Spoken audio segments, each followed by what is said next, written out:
Welcome back to Fire Emblem: The Sacred Stones. Last time we had a bit of a filler chapter, but some serious stuff went down right afterwards. We knocked some sense into one of the enemy generals. Unfortunately, Volta happened to be in the area and things happened. But Erica and crew don't know about that yet. So they proceed on to the village. And yes, we're launched right into Chapter 12, no time for the world map. Once again, Chapter 11 is so much filler that it didn't even get its own map location. I like how Erica's sprite even moves slowly in that scene. Yeah, everyone is getting pretty tired climbing these mountains.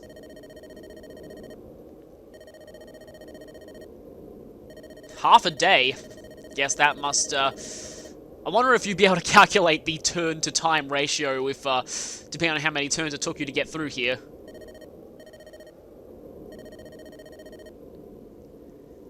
Yeah, we've got to get to Johanna as fast as possible. Hey, even Ainz is starting to feel it. And he normally doesn't even let himself show weakness. Erica somehow managed to slip on purely flat ground.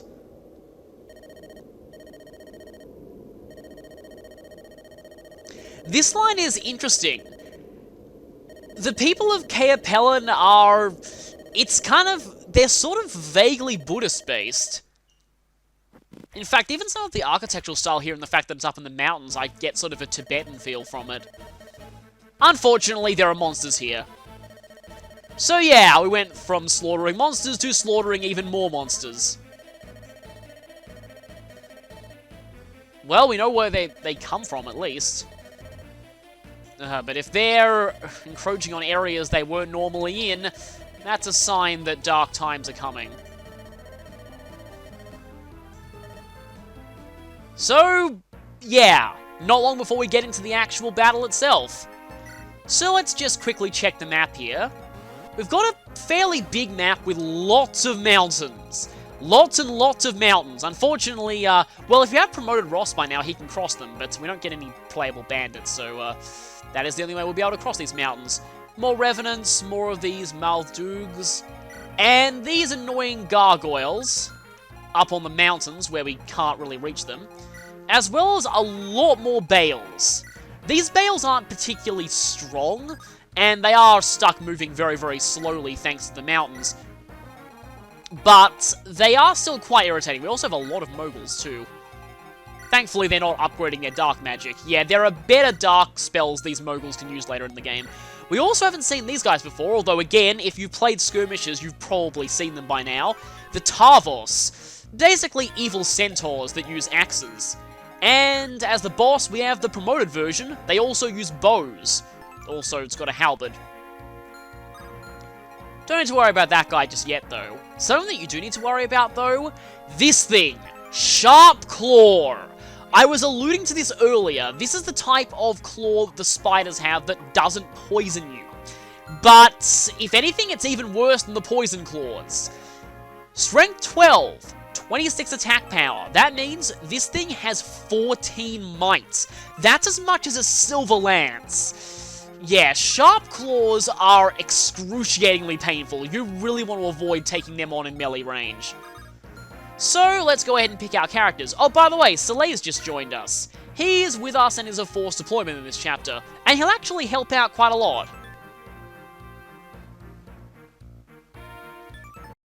Looking it up for comparison, I only just realized that Soleil's growths are almost identical to Pent's from FE7, just with 5% more skill. Now, Pent in that game is pretty infamous for being amazing, so what about this guy? Well, he's pretty great at this point in the game, but I find he's not quite as amazing as Pent was in the long run. Don't get me wrong, he's great now. With his good con and great all-around starting stats, he's capable of doubling most enemies at this point with Thunder, and even some of them with Hellfire, and that pretty much obliterates anything. However, he's probably the first pre-promote in this game whose growths are not all that great, so he does drop off quite quickly. He also only starts out with a C rank in Staves compared to Pent's amazing starting A rank. So while he functions decently as a staff bot, he's not quite on the level of using Physic and Fortify immediately.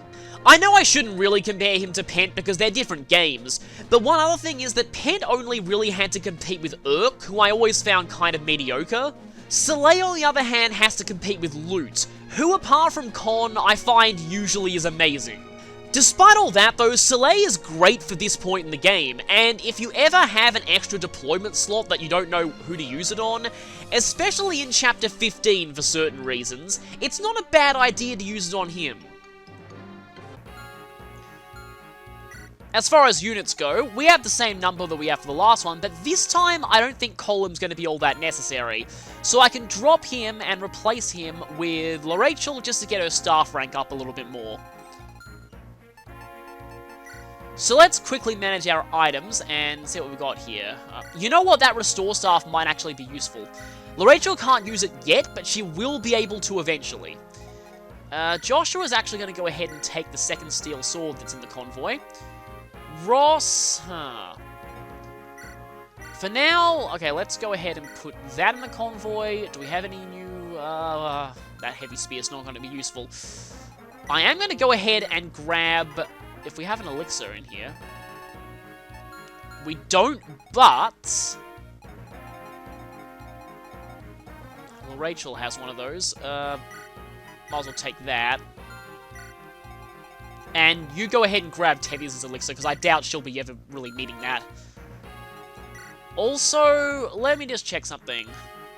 Yeah, actually the javelin's fine for Tana. I want to give somebody the short spear. Let's see. It's not even in the convoy. It's on Colum, I believe. There he is. Short spear. And you put that secret book away, because we're not going to be using that just yet. Yeah, sorry, I am a hoarder when it comes to stat boosters. Just prefer to... I'm probably going to have to use a speed beam on Ross soon, though. Oh, yeah, and loot. Speaking of magic, you would need to grab this. Because that's one of your only ways of doubling certain enemies. Now let's check the map.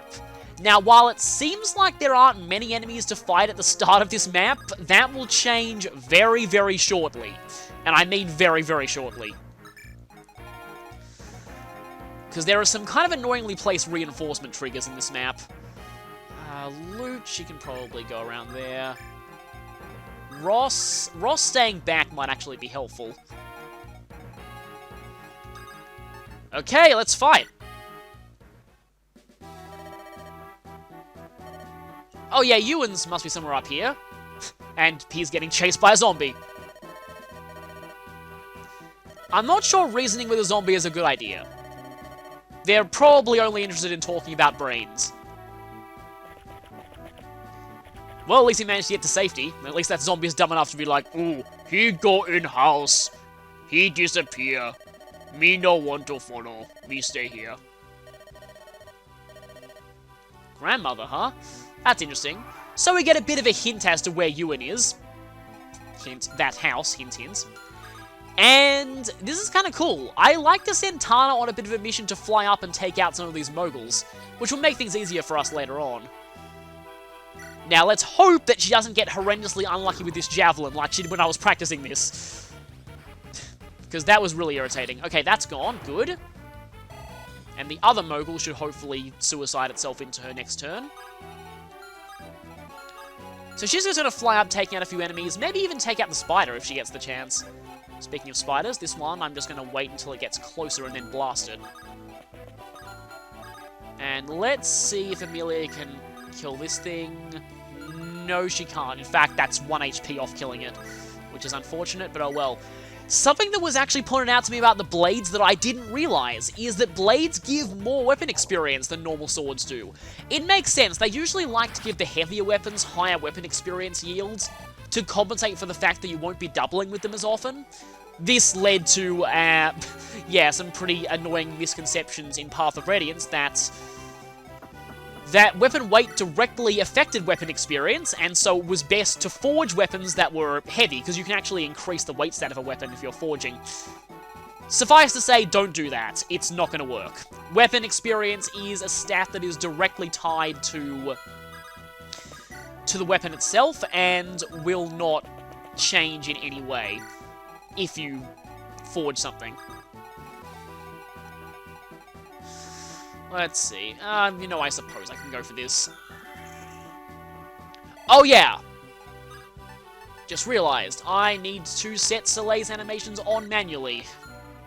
Gonna be annoying having to do that for everyone, but, so be it. I wonder if... Oh, that's funny, she actually has better speed with the Javelin than she does with the, Steel Lance. I mean, I guess it is a Steel Lance after all. I still love this music, but you probably knew that already. Now, I'm going to leave some people behind, and there's a reason for that, because there's a reinforcement trigger that is right in this little narrow area at the bottom part of the map. Firstly, though, we have to sit through spiders moving, one square at a time.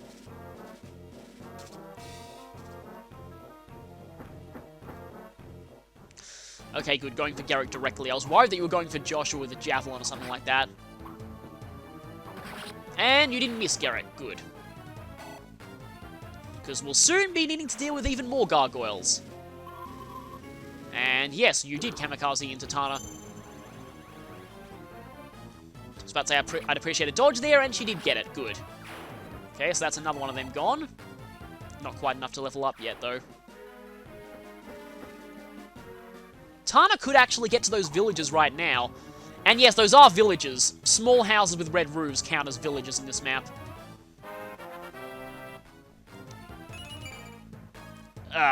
Strength would have been better, but oh well. So yeah, crossing this little narrow area around here triggers lots of gargoyles and lots more gargoyles and some Maldugs to show up. So we're already surrounded. Fortunately, Soleil can actually one-shot these things. Well, usually he can one-shot them. So, and sometimes Ross can one-shot them. Problem with that is, though, that if he misses, that's not going to end well. Might as well equip the fresh Iron Axe just in case. Please work. Thank you. Good. One of them gone. I was about to say Maldugs don't hit particularly hard, but they actually do hit harder than you'd expect. Now, one of the gargoyles over here has a Horse Slayer, so be very careful of your cavalry against that. Thankfully, it does drop it, and even more thankfully, that's the only weapon that it has. So, yeah, and also, look at this. 77% hit rate against an enemy on a cliff, which is pretty amazing, because that's plus 40 evasion. But, well, that's one spider squashed. Now we have to deal with some gargoyles. Of these things up here. Javelin's not quite enough. I'm going to have to go for the short spear. Please hit both of these attacks. Thank you.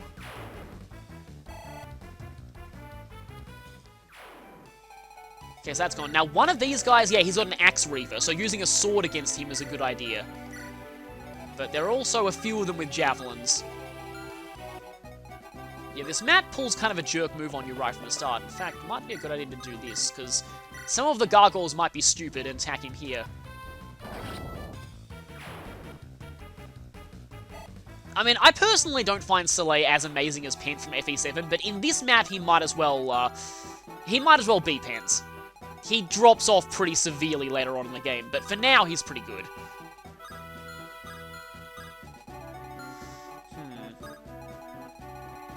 I could actually send Tana back, but I do like the idea of her solo mission. We'll see what we can do with this guy up here.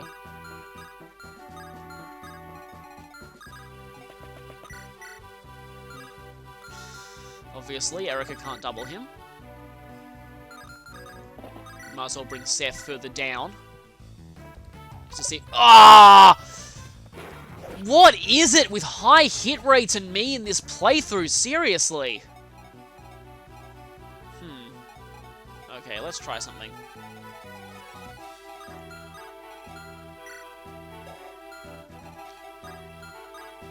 Okay, these guys aren't even going to get close this turn.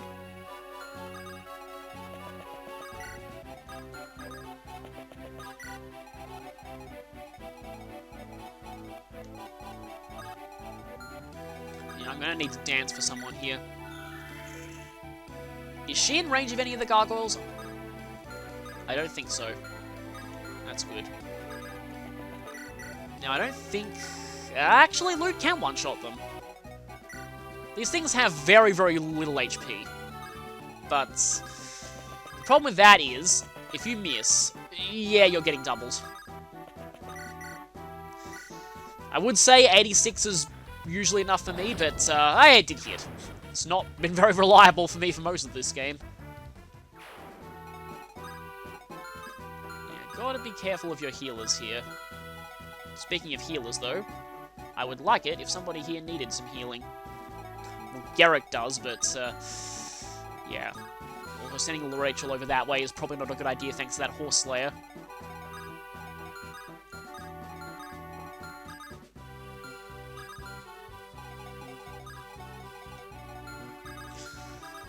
I don't know which way I should send Erica at this point.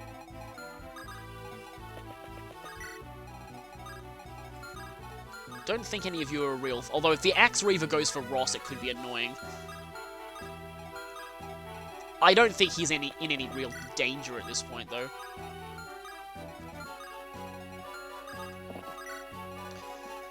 And meanwhile, I guess that means Tana has to carry on a solo mission. So going here, this guy won't be able to hit her, which is good because he has a killing edge. So we want to avoid melee contact with him as much as possible. And this actually one-rounds him. Yeah, Tana is really starting to come into her own at this point. I hope I didn't speak too soon with this level up here. That was worse than it was in the practice run, but I'll take it.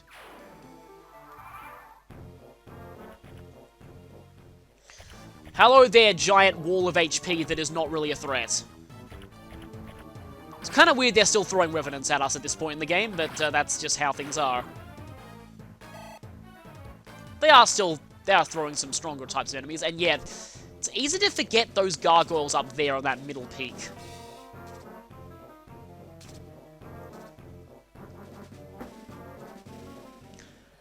Right, okay, so you are in a forest. You should hopefully not be in too much danger here, because that damage was a lot more than I expected.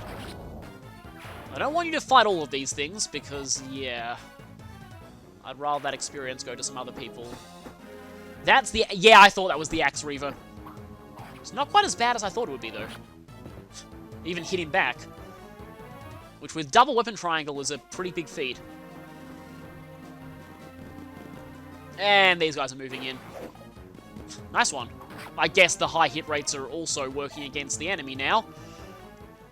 So everyone's equally cursed. Let's hopefully take you out. Nice dodge.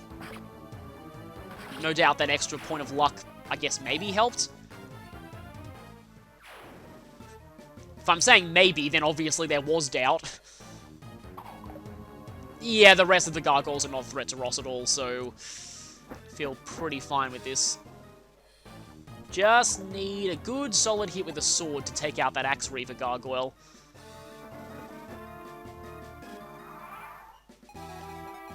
I think I'll stay back a little bit longer here just to make sure that we deal with all of this stuff. Firstly, let's not quite chop that guy, because we can't double because we are RNG screwed Ross. Or at least just speed screwed. But I suppose Seth can not quite kill you and then let Ross finish you. So let's just clean up these gargoyles, and then there'll be some other gargoyles to deal with. And that, I believe, is an S rank. Yes, it is. So that means Seth is not getting an S rank in swords this playthrough. But we'll see what the S rank means sooner or later. It also gives you a flat, I believe, 5% bonus to hit rate with any weapon you use of that type. Which is actually kind of cool. That is annoying, but okay, thankfully you do double that one.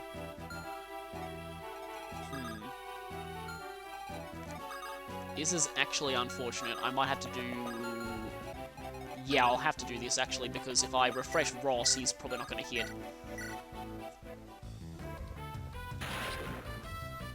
So let's use a mage tag team to take care of the rest of them.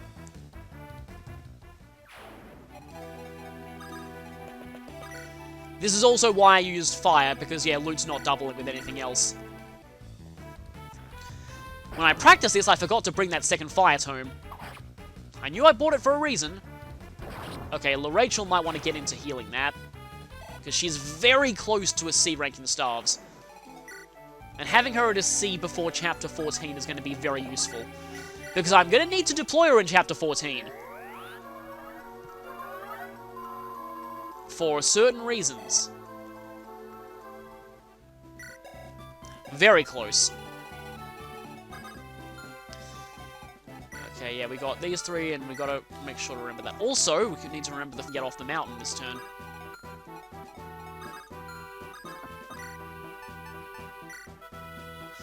I suppose we can try and finish you off. I say try because 80% hit rates haven't been treating me well this game, as you no doubt know at this point.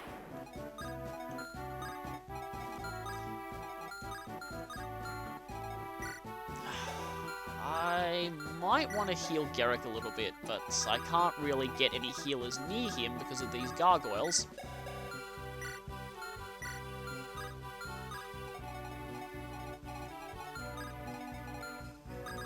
I suppose I'm going to have to use the Vulnerary here. Like I said, it's easy to forget about these gargoyles, just watch out for them. But once this initial rush is over, things should get a lot simpler. There's only one other set of reinforcements on this map, which is really weird, but yeah, that's the case. I kind of have to leave Erica here. Even though one Javelin enemy will still attack her.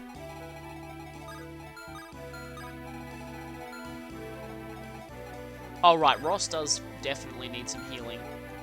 But I don't want Natasha to be this far behind. I mean, I do have 2 healers though, so I can split them up.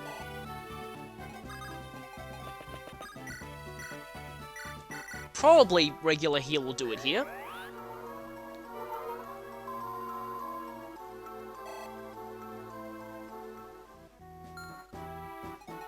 And now Tana. How many uses of that Javelin do you have? Only 2.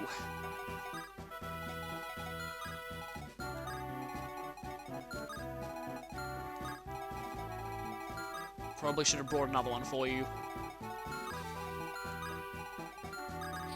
Okay, you can finish off one more of them.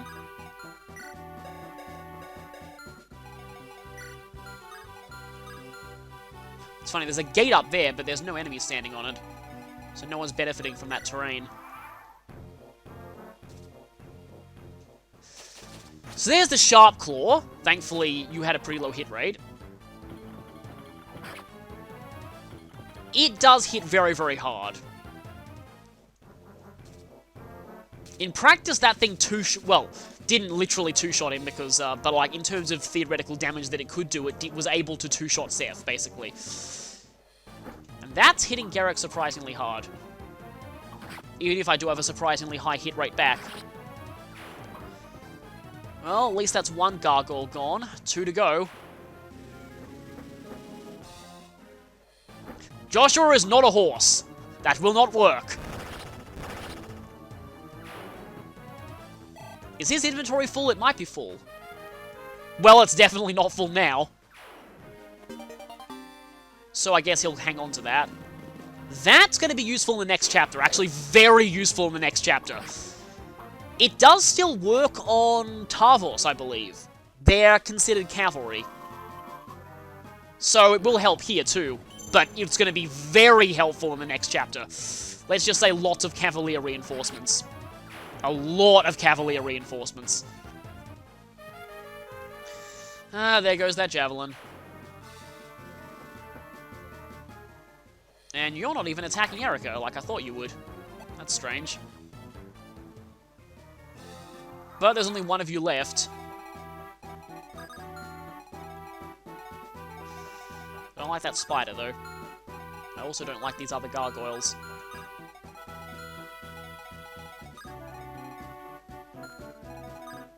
Yeah, I'm pretty sure Garrick used the Vulnerary, and even then he's still hurting quite a lot now.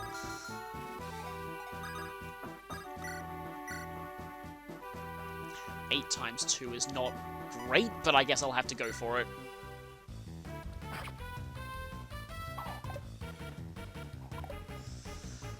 Had a feeling that was bound to happen sooner or later. Now let's see what Garrick does to you. Yeah, those sharp claws are really painful. Actually, if Garrick gets hit by that and the sharp claw, he'll actually die. 9 times 2. Weirdly enough, this is actually the safer option.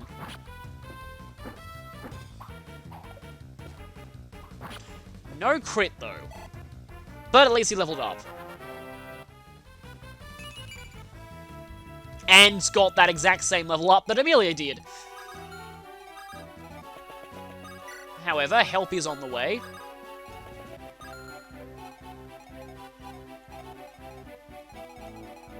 Yeah, just in case that sharp claw attacks anyone, I'm going to go ahead and might as well break your iron sword. Didn't need any more than that anyway.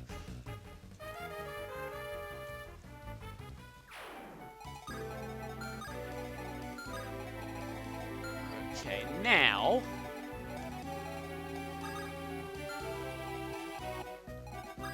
I need to get rid of that gargoyle, because soon there will be even more gargoyles that I have to deal with. And this is a dead certainty, so that's fine. This is a pretty straightforward chapter overall. It's just move through the mountains, fight enemies. Another Route 1. And surprisingly not that abusive with reinforcements. You'd think it would be, but it's actually not really. Will this be enough to push you into C rank? Let's see. That was not meant to be a pun.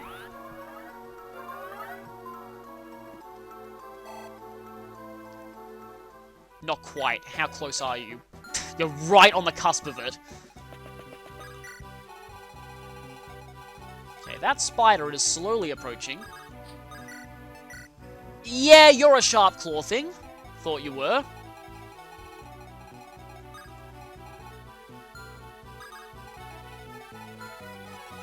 Yeah, there's another mouth dude down there.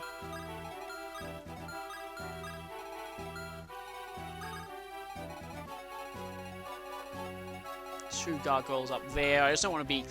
I want to be careful because I don't want to activate any more reinforcements. There's, like I said, one more trigger. I think it's close to the stairs. I'd rather force that spider to attack from the ground.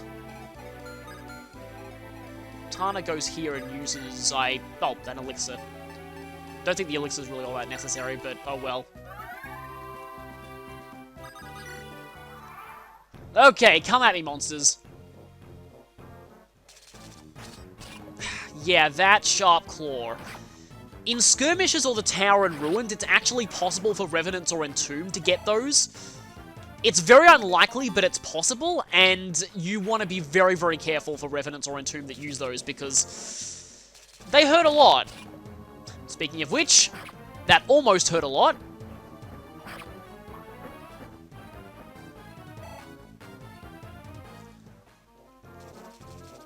Another spider's incoming. That spider's going to take forever to get off the mountain. Well, actually, just 2 turns. That spider's going to be off the mountain now. And it's another sharp claw spider, of course it is. Thankfully, though, that's not in range of any... I'm pretty sure it's not in range of any gargoyles. Because Garrick really, really needs this. Also, Rachel really, really needs this, because it's going to be rank up time. If this isn't rank up time, there's no way it's not going to be. Rank up! There we go. Now she can use Restore. That's really the main thing that I need. I would like her to be getting as much experience as possible, though, because she does tend to get pretty insane when she's leveled up. Not quite Clarine levels of unhittable dodge tank, but still.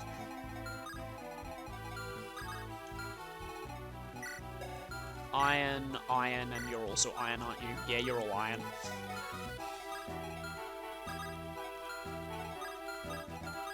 Which means I'm pretty sure Garrett can just take all of you on, no sweat.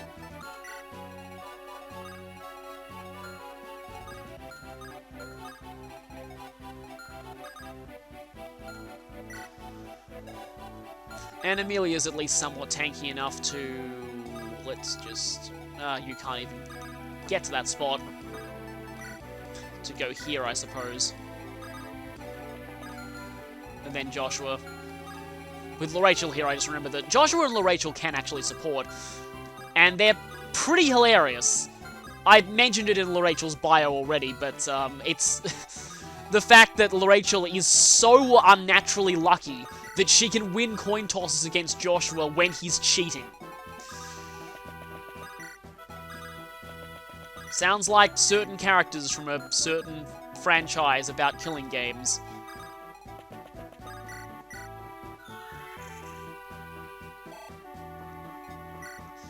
But anyway, oh yeah, Ross's strength is maxed. Just showing that. And now Tana. Okay, you're just a poison spider. I do have the elixirs. And thankfully, no monsters can destroy villages. So, I thought she'd get hit there. But good thing I have those elixirs. But yeah, no monsters can destroy villages, so these villages are pretty much fine. In fact, it's probably a good idea that I hold off on rescuing this one village, because I think you know why. Don't want to do that when there's a spider right there. And a revenant. Okay, more gargoyles. This chapter seems to love them. That was bound to happen sooner or later. So, in my head, I thought that that was going to be a double miss. It's just weird, like sometimes when you're playing a Fire Emblem game, you just get that feeling in your head where you just know something's going to happen. And I knew that was going to be a double miss. Wow, 3 HP only level ups. This mountain range must be cursed or something.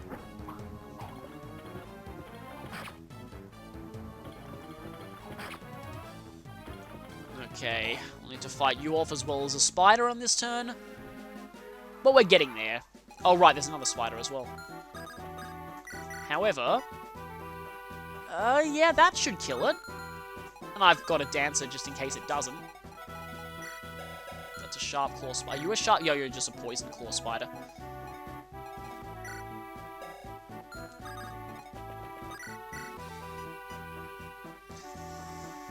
Wow, that still hits really hard. And that's exactly enough to kill, I'm pretty sure. Please dodge. Good. Yeah, here's where you start seeing that spiders can actually be pretty dangerous enemies.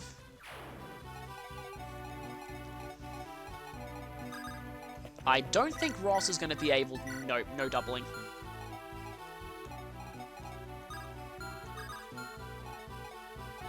Let's see. Can Amelia... No, no, no. She doubles that one. Only with the Iron Lance, though.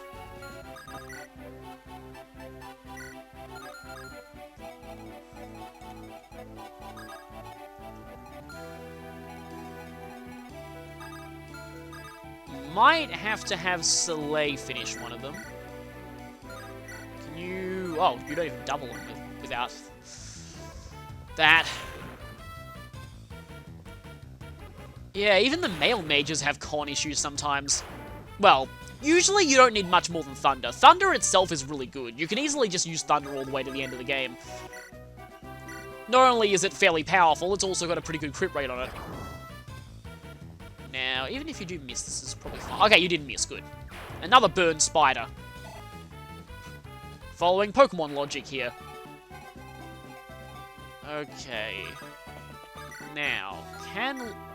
Logic dictates that Erica can actually finish that one off, as long as she uses the right weapon. So let's do what logic... And she crit anyway. And that would be level 15, I think. So this is interesting. Erica's now up to the level that she would be on Ephraim's route when she returns, which is kind of interesting. They get auto-leveled... They don't exactly get auto-leveled up to 15. They get auto-leveled up to 6 levels. I'm getting ahead of myself here, because I'll talk more about that once we actually get to that point. But they get auto-leveled up to 6 levels, up to a maximum of 15. That sounds weird, but I hope it makes sense. So, like, in order to get the maximum number of levels, as with the maximum possible... Well, that's the pirate crit animation. Yeah, it's pretty underwhelming. But yeah, to get the maximum number of levels while also being as high level as possible before they leave, you need to get them to level 9. Because that would give just enough to hit 15 with these 6 bonus levels. So that's what's going to be happening to Ephraim on this route. Just getting a little ahead of myself there, but anyway, 19 enemies left. We've done a pretty good job of clearing some of them out. Now let's see what ends up happening. You're just a poison claw, not a sharp claw. Guess I can just equip a regular steel sword there.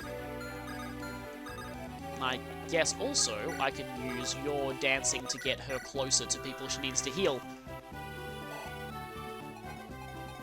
Which is not really anyone at this point, except for...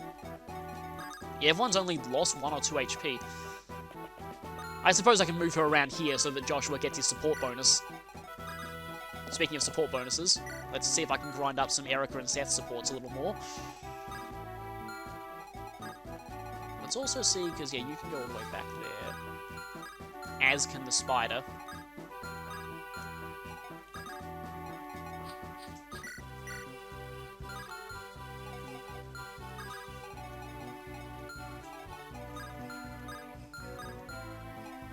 I don't want her to get attacked by 2 things in the same turn. 17 times 2 won't do it. Although, if she crits, that'd be bad. I don't want to lure that thing in, but let's see how she'll do against this. Not particularly well.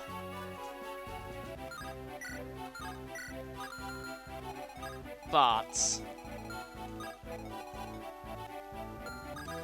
let's try.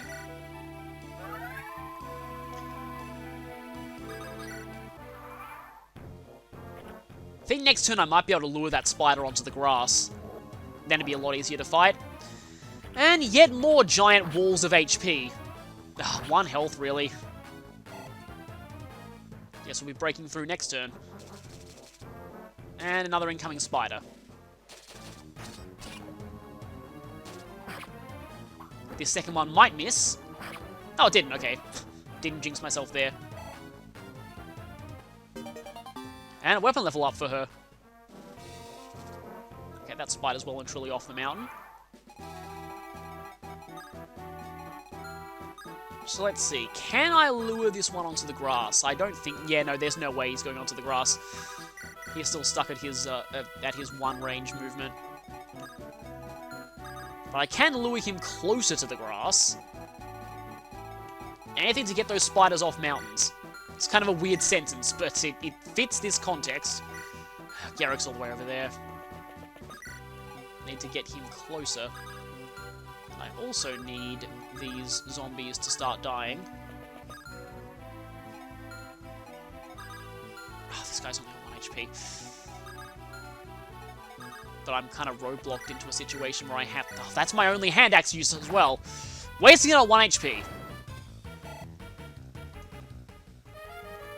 And there goes the hand axe. Okay, Muldoog and Poison Spider.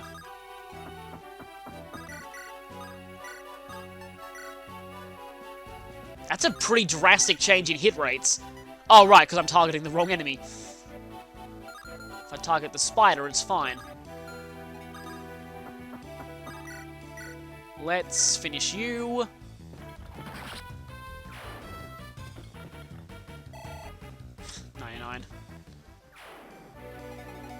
And let's heal Joshua now. There is 1 more wave of reinforcements, like I said before, so I'm just going to be careful that I don't trigger it too early.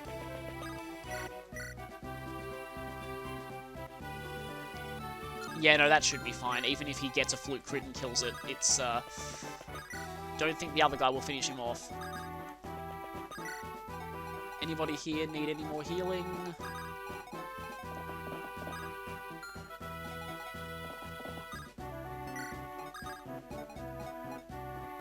Guess I could get Ross closer, but... Think it's probably better to get Luke closer, because she at least has the range.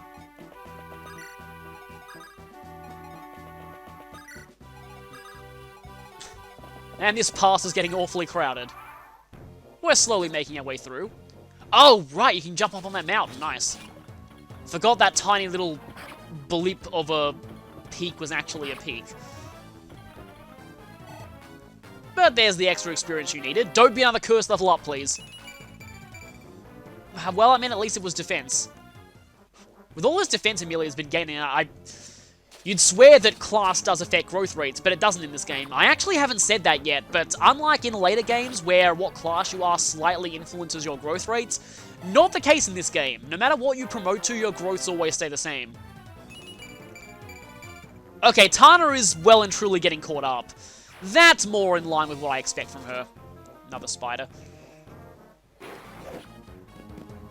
Joshua still doesn't double these things with steel swords.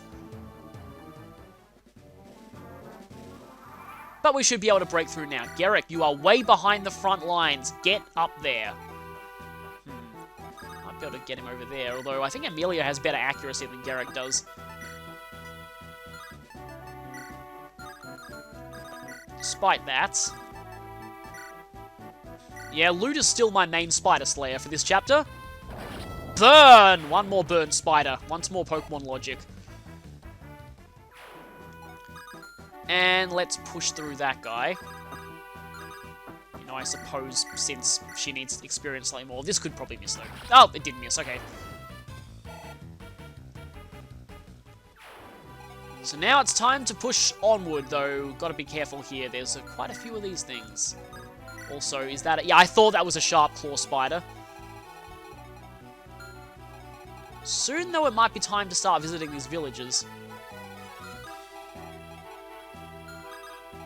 Not yet, though.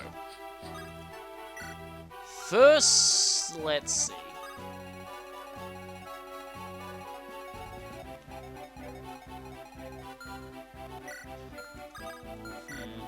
Tana could try flying up to get that guy. Just one more space. We've almost secured these villages regardless, so I'm gonna have her try and go after that guy. And finally, Joshua's waifu is reunited with him. Although the reunion will not last long, for he must continue to press onward. Through this mountain pass and up towards the spider that, if it hits him, would be very bad. I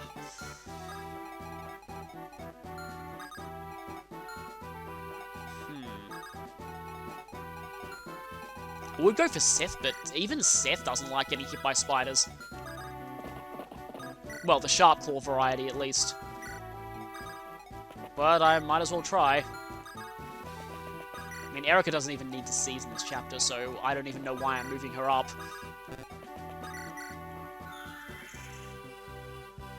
Next chapter, though, there are a lot more cavalry, so her rapier might see some use.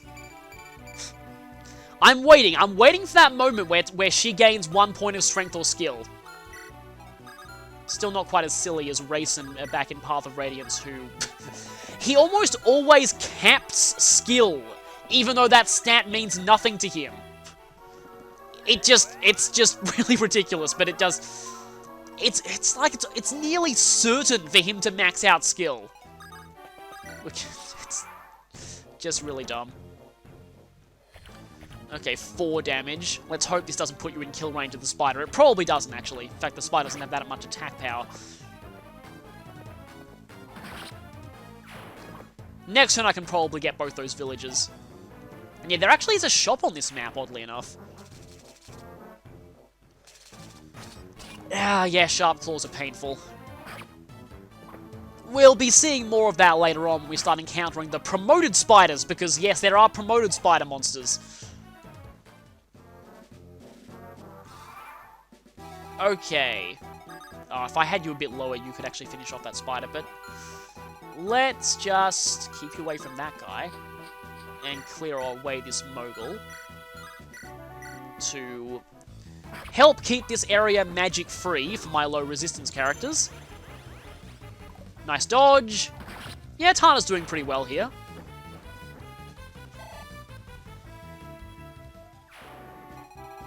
12 to go. She might be able to... actually, no, that'll put her in range of the boss guy. I think I have to have Seth kill the spider, which is unfortunate.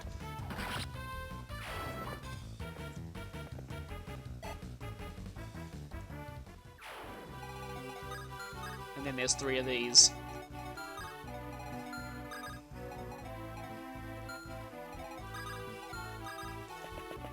I suppose... I think Joshua will be okay there. Oh, she can't quite get to Seth. If that was the case, I could probably get to some of those villagers. Let's just get Ross moving a little further. I was wondering where Amelia went for a second, but she's over there.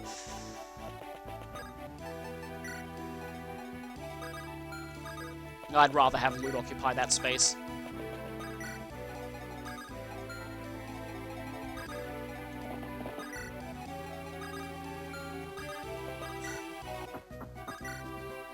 These narrow passageways, always annoying. Okay, Maul Dude number 1. I thought at least one of them would get criticals. It's fine though, because they do pathetic damage anyway, so he's going to survive even if he gets hit by all 3 of them. But I had a feeling at least one would get criticals.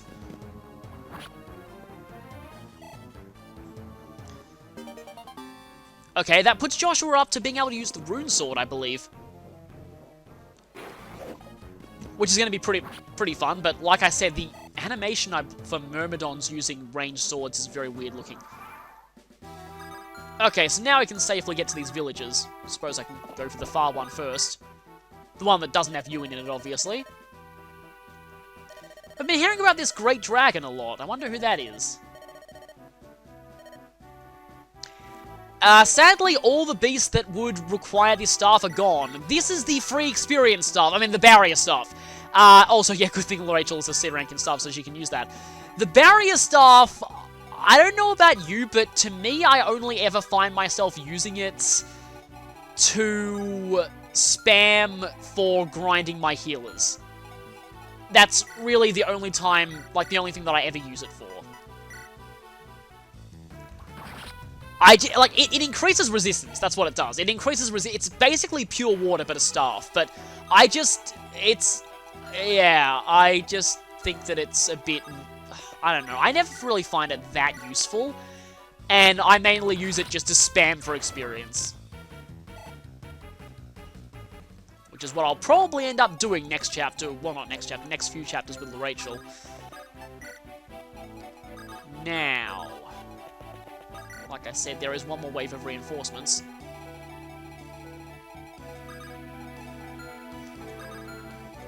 Now let's get Erica to visit this one. So, as you can obviously tell, Ewan is in here. He wouldn't be safe if we recruited him earlier. Definitely not.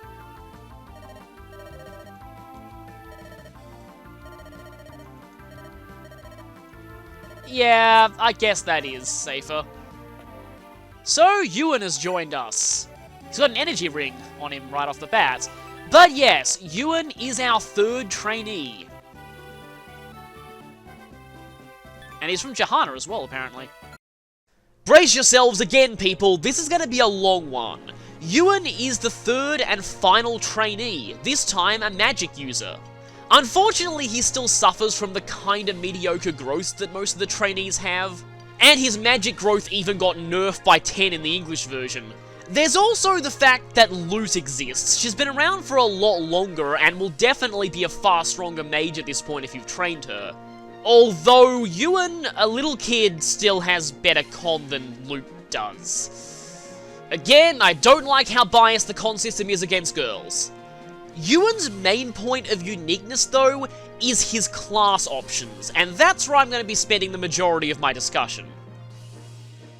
Unlike the other trainees, there's no overlap between the promotion options of Ewan's 2nd tier classes.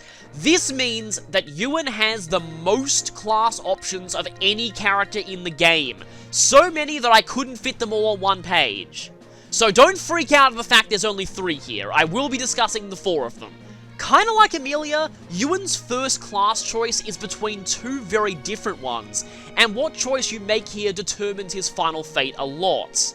But this one to me is even bigger than Amelia's. So I'll discuss Mage first because it's the one that most people ignore.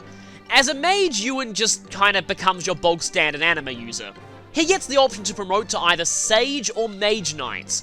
Once again, Sage gains access to light magic, Mage Knight has higher movement and constitution and all that.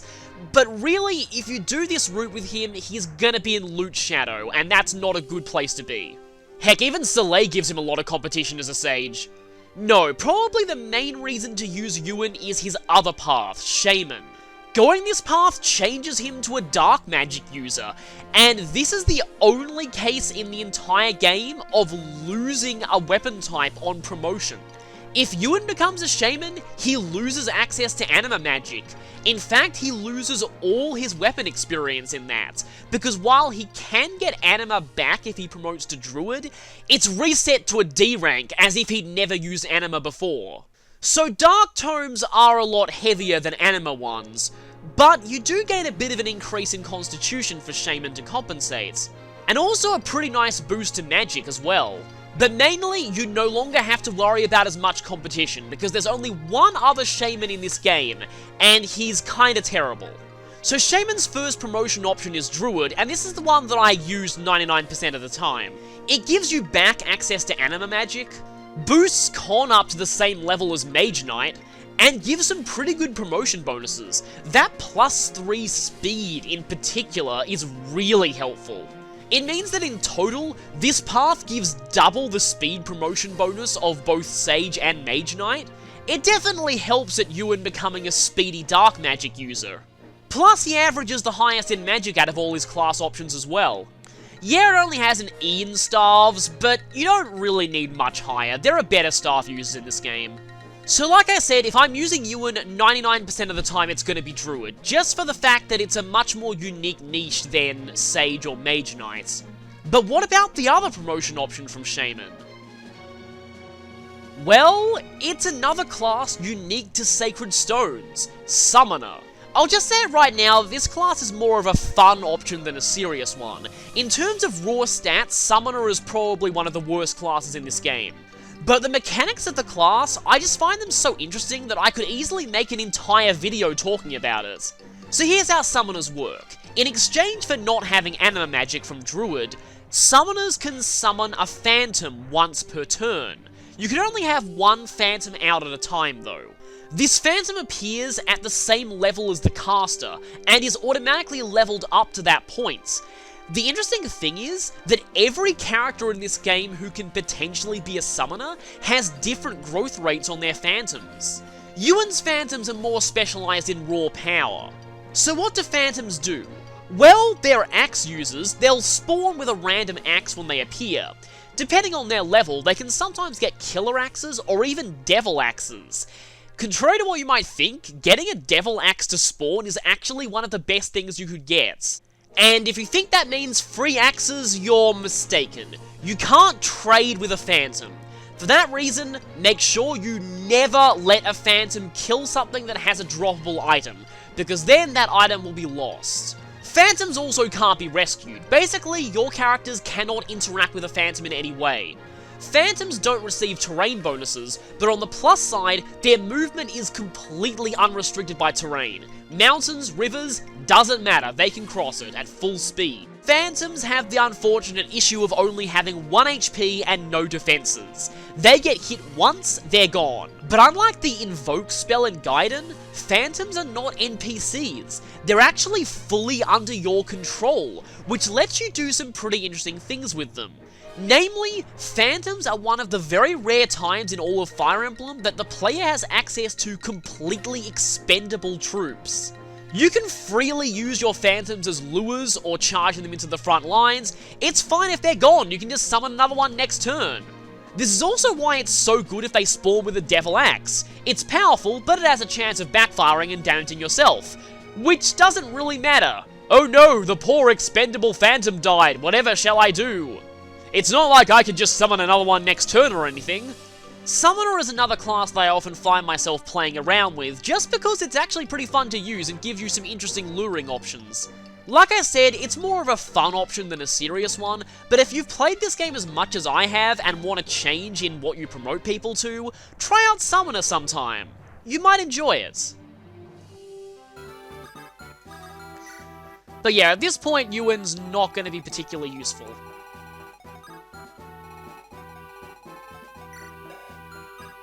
I actually forget if that guy moves or not. I really hope he doesn't. For now, Tana's just going to stay around there.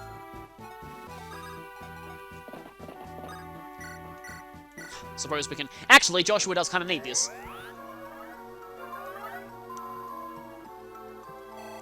I don't really like the Troubadour sprite on Rachel. It doesn't really look like her.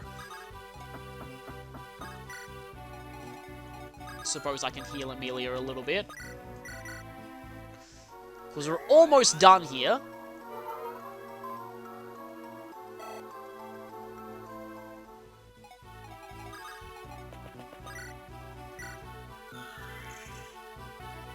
Probably don't want to... Do you still have the Axe Reaver? You don't. Because that guy's got an axe, obviously. Okay, if I move you one up, I can get Soleil through this narrow passageway. It's like playing... Not exactly Tetris. More like one of those Professor Layton puzzles where you have to slide the objects to make a certain path. Oh yeah, this is what a Tarvos looks like. It's the first time actually seeing one in battle. Their axes are pretty enormous looking, but yeah, that one was pathetic. Though everyone looks pathetic when they fight Garrick. 7 left. And one of those staircases is a reinforcement trigger point, like I said. So you do have to be careful.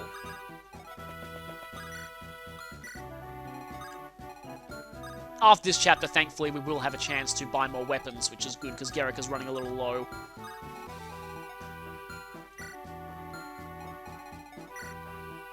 Oh, wow, you're a lot slower than I thought you'd be. I was worried about Ross getting doubled. I clearly have nothing to worry about at all. I don't think that guy moves, but I don't want to take my chances.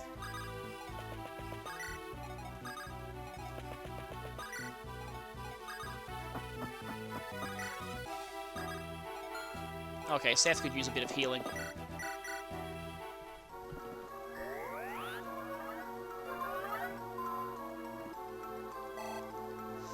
I was going to say we're almost done, but last time I said we're almost done, a ton of reinforcements spawned and prolonged the chapter immensely.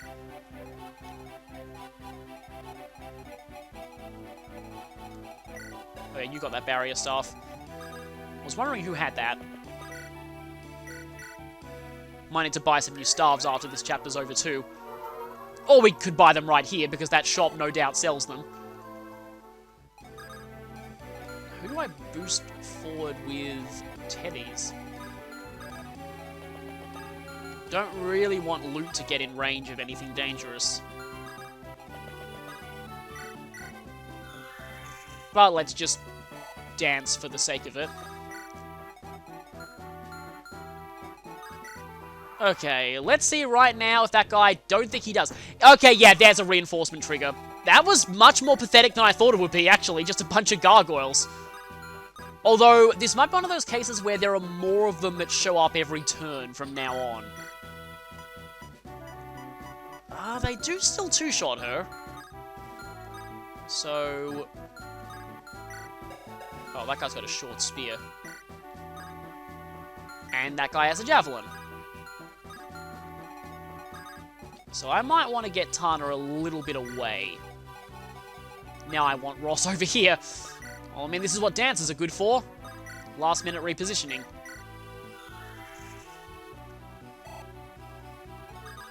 So yeah, Ross is going to go this way now.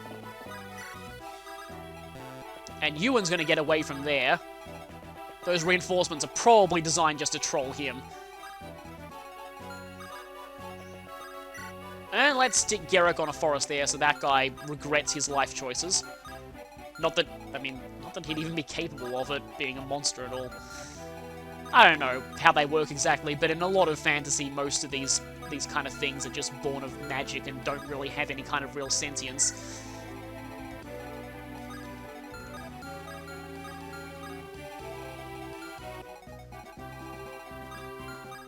Yeah, I'm pretty sure that guy doesn't move, but I don't really want to take my chances.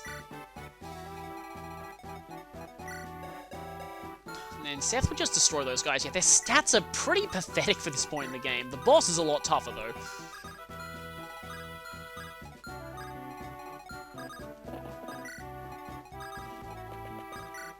Actually, Soleil might not be a bad idea to have on hand to fight off those gargoyles.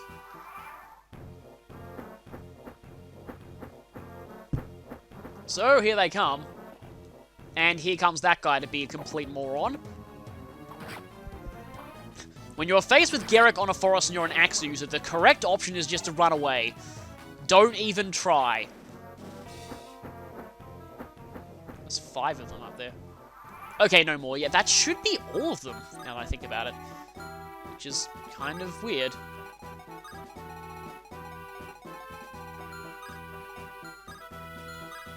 The short spear does hit pretty hard.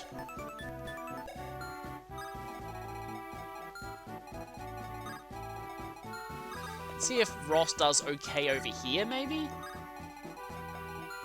And then let's have... Oh, we can't even... That's interesting. The villages have become completely impassable terrain now that we've entered them.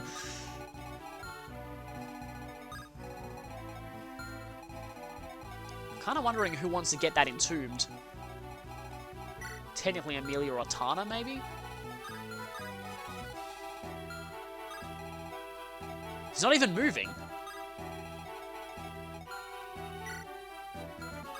Let's just try and lure those gargoyles up there, too.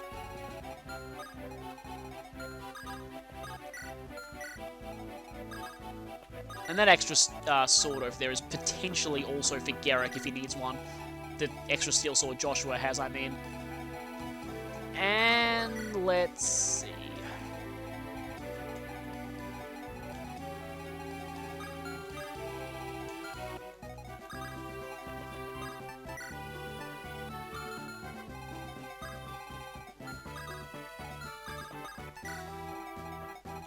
At this point, I'm not even really sure what else we can do. We're just letting these enemies come to us. So let's just do that, I guess. Come on, gargoyles. There's 1. 10 damage. Nope. Okay, that's 2 5% criticals from Ross.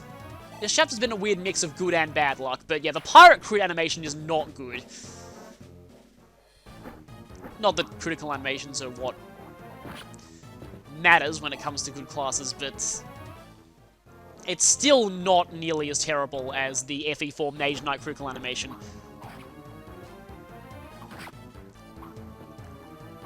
You thankfully don't see them often, but speaking of critical animations, some of the monster crit animations are very interesting and actually pretty disturbing. The gargoyle crit animation has them scream at you, which can be kind of unnerving when you hear it for the first time, since they don't make that sound normally. Still 4 of them left. Okay, in interest of productivity, we can chop down 1. And then... Gotta remember that Soleil is a lot more fragile than I thought he was.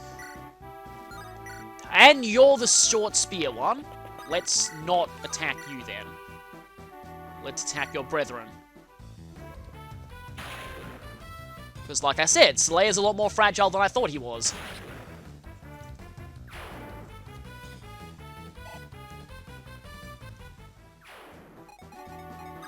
And now... Tana, except...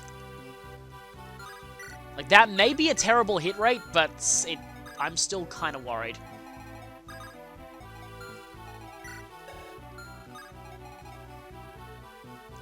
This one can't even reach her, thanks to the positioning of Soleil and Ross combined with the impassable villagers. That's pretty funny.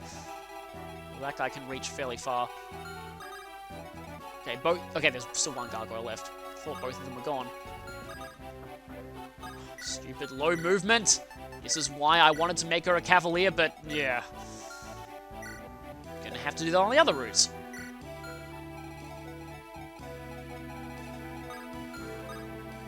I actually just had an idea. I don't know if they'll take the bait, though.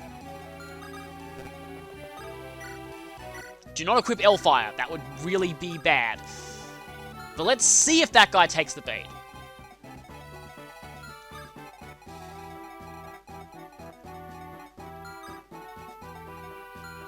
And as for the rest of us, we'll just hang around here. You can't attack Ewan, can you? No, you can't. And I guess you two can start moving up here. Garrick and Joshua will probably do pretty well against the boss.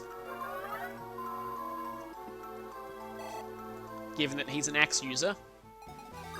Also a bow user, but mostly an... Okay, you can't reach there.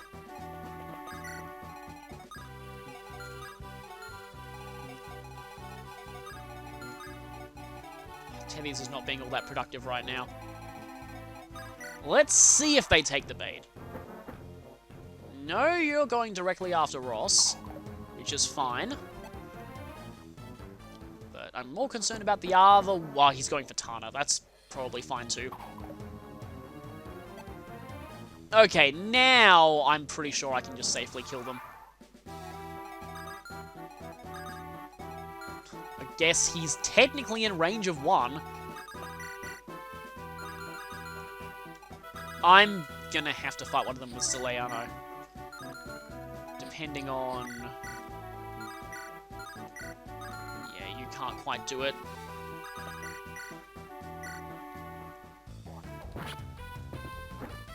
Eight. I'm gonna check something. I'm gonna see if I can do something really silly. You have exactly 8. If you have any resistance... You have 1 resistance? Okay, that won't work. I was hoping I could do something silly. That would have been an auto level up as well. Most likely, but yeah, that's unfortunate. If you had 0 resistance, that would have worked. And Soleil's completely boxed in. Fortunately, he can just thunder his way out. Okay, that should be most of the enemies gone. Except for that one gargoyle over on the other side and the entombed. I don't think Amelia will be able to... Fetid Claw, okay. It's not a poison claw, but it's not a sharp claw either. It's definitely possible for Entombed to have sharp claws. Might as well just try and javelin it. Chip away at its health with it. What is it with me and 80s in this game?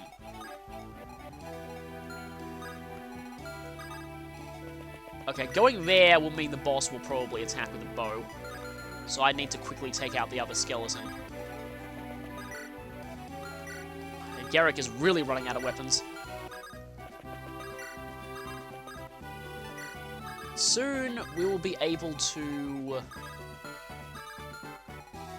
Yeah, I could have Seth kill the other one and then loot would be mostly safe, but I want to get the kills on other people for now. You can get right here and get a little bit of extra experience. We are definitely almost done with this one. If anything, this... Well, I mean, the last chapter wasn't that hard, but if anything, I find this chapter even easier. There's skill, which is actually pretty rare. Anyone here need healing? I suppose Amelia might soon, so... Wait a minute! Yeah, no, that gargoyle's way too far away.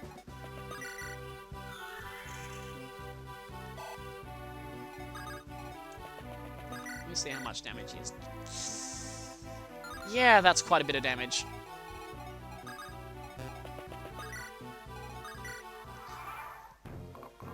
I'm probably going to be able to end this next turn.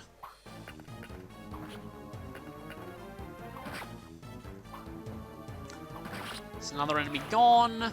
It'll be 4 to go. This is probably... Yeah, no, that's not going to be 3. Actually, this might be 3! No, it's still not going to be 3. If only you had a bit more strength. Because that 1 point of strength would have... made for 3 extra damage. The Entombed isn't even moving.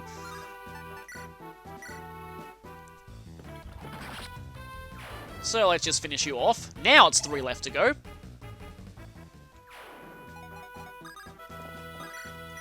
And get a bit of extra staff experience.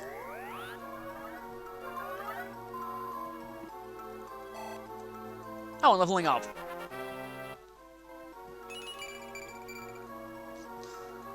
Well, Rachel will almost always get luck raised every time she levels.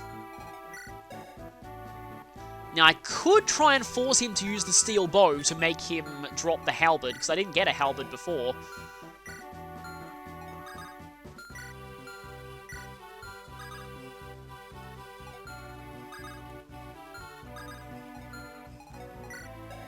Yeah, I didn't get a halberd before.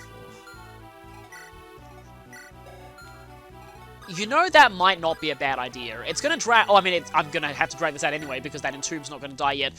Yeah, I'm gonna let this guy switch to his steel bow. That way, I guarantee that he drops the halberd, which is gonna be very useful in the next chapter.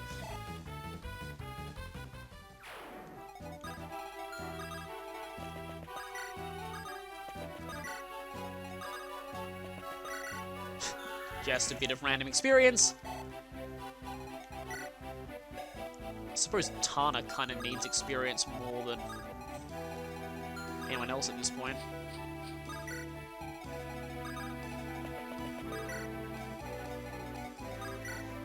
Okay, use your bow, please. Thank you. And yeah, this is what Malduin's, or Maildwin? I think that's how you pronounce it, but this is what they look like using bows. Can't double, though. It's a shame.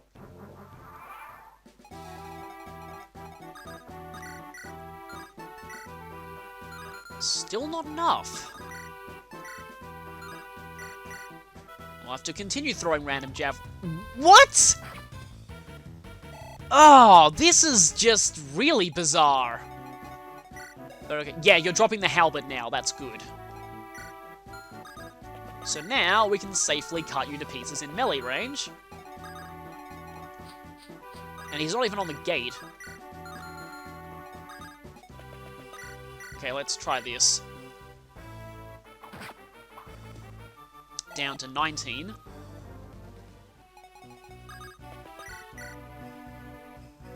Put you down to 9. And then she does 10 exactly. Or I could drop you even lower by using loot here. And I've got a dancer, so even if someone fails for some reason, I'm gonna be fine. Oh, hey, that's actually exactly enough for... Yeah. She can afford to miss one. Oh, did she crit? Okay. And good level up. Nice. And strength also. And cap speed. Yeah, so this is what happens when Tana starts getting amazing. So that's pretty cool. And only one thing left. Might as well just... Actually...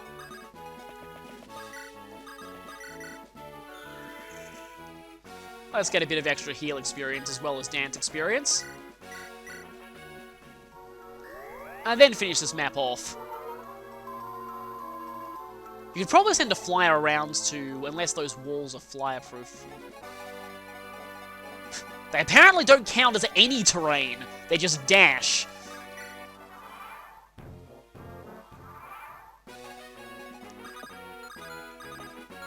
Okay, I should probably just see what that shop has. Pretty much the exact same stock as the port. Its stock might change, though, after this chapter is over and we're on the world map again. So let's just finish off this thing. I'm surprised this chapter took shorter than the one before. It's a much bigger... I guess when you can see everything, it's still no strength. But at least you got decent defense and speed. So we meet this lady. She's very interesting. There's actually stats for her in the game's data. Unfortunately, she's coded as a male druid, because I don't think female druids are in this game, but she is a druid. She does look like one too, which is pretty cool. But the stats that are coded into the game seem to be very, very low, so my guess is she was never intended to be playable, just an NPC that maybe you had to protect in this chapter? That's my theory. She also has her own description, which is pretty cool. Now this great dragon they refer to, maybe we'll find out who she is. Unfortunately, we're just passing through. We can't really afford to stay here.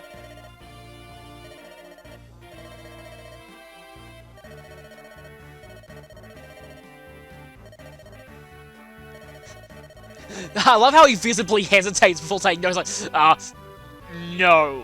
No, I don't have a problem with filthy commoners being equal to me. At all.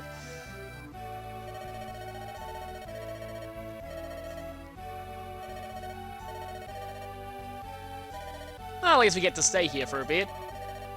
But unfortunately, we have to keep going to Johanna.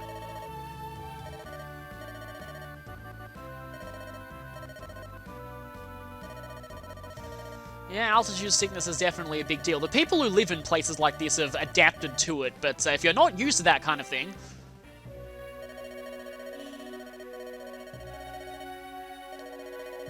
So Rachel is in the scene. So we're finally finding out who the Great Dragon is.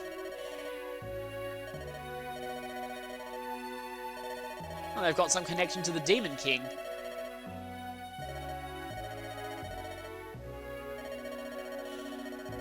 But like a lot of legends in games like this, parts of it have been omitted over time.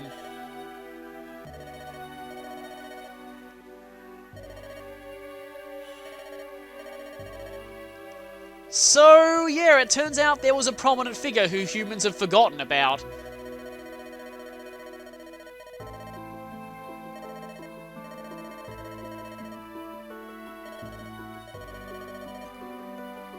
And the Great Dragon is holding the darkness at bay right now. Unfortunately, it seems like monsters are everywhere, so something might have happened.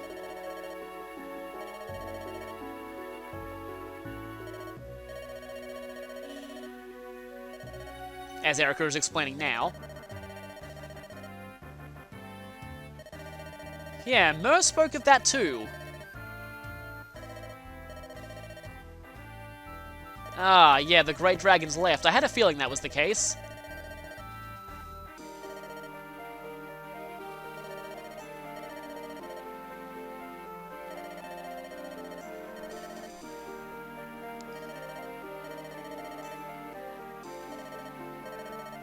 So, is that Great Dragon...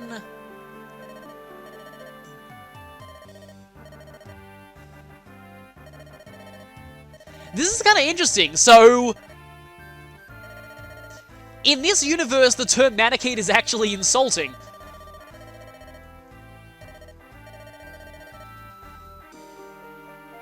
Took the form of... So, Mer is the Great Dragon? Oh, yeah, about that, whoops, yeah, he's right in the middle of the enemy's empire. Yeah, we've just led your, sacred symbol right into the heart of their army. And she's lost a Dragonstone. That's not gonna end well. So yeah, if we are going to Grotto, we actually have to go where we're gonna go anyway. So, I guess Soleil will be accompanying us from now on.